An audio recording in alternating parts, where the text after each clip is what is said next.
এক মাহফিলে যাওয়ার ফলেই শুনলাম যে ডাক্তার জাকির নায়েক নাকি সমাজ এবং দেশের জন্য ফিতনা।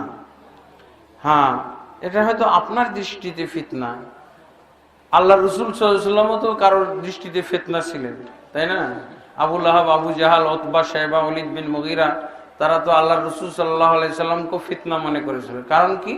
সমাজে উল্টাপাল্টা কথা, সমাজ একভাবে চলে আসছে, তার বিপরীত কথা বলতেছে মুহাম্মদ সাল্লাল্লাহু আলাইহি ওয়াসাল্লাম, তখনই তারা বলেছে ফিতনাকারী। মুহাম্মদকে ফিতনাকারী বলা হয়েছে। সত্য কথা প্রচার, হক প্রচার, সুন্নাত প্রচার, বাতিলের বিরোধিতা করার কারণে যারা ফিতনার তহমত দেয় এরাই হলো ফিতনাবাজ।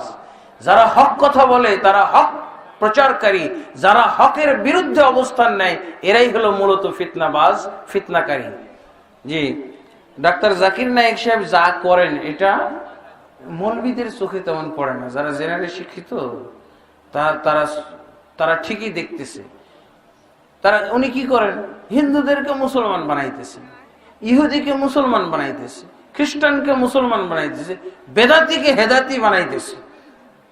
আমাদের দেশে তো বেদাতির অভাব নাই, মুফতি সাহেবও বেদাতি দেখা যায়, মুহাদ্দিসও বেদাতি দেখা যায়, পীর হয়েও বেদাতি দেখা যায়, হ্যাঁ, আস্তানা খানকাওয়ালা হয়েও বেদাতি দেখা যায়। উনি যদি বেদাতের বিরুদ্ধে কথা বলে তো এই লোকেরা শত্রুতা না করে কি করবে বলেন? বসে থাকবে?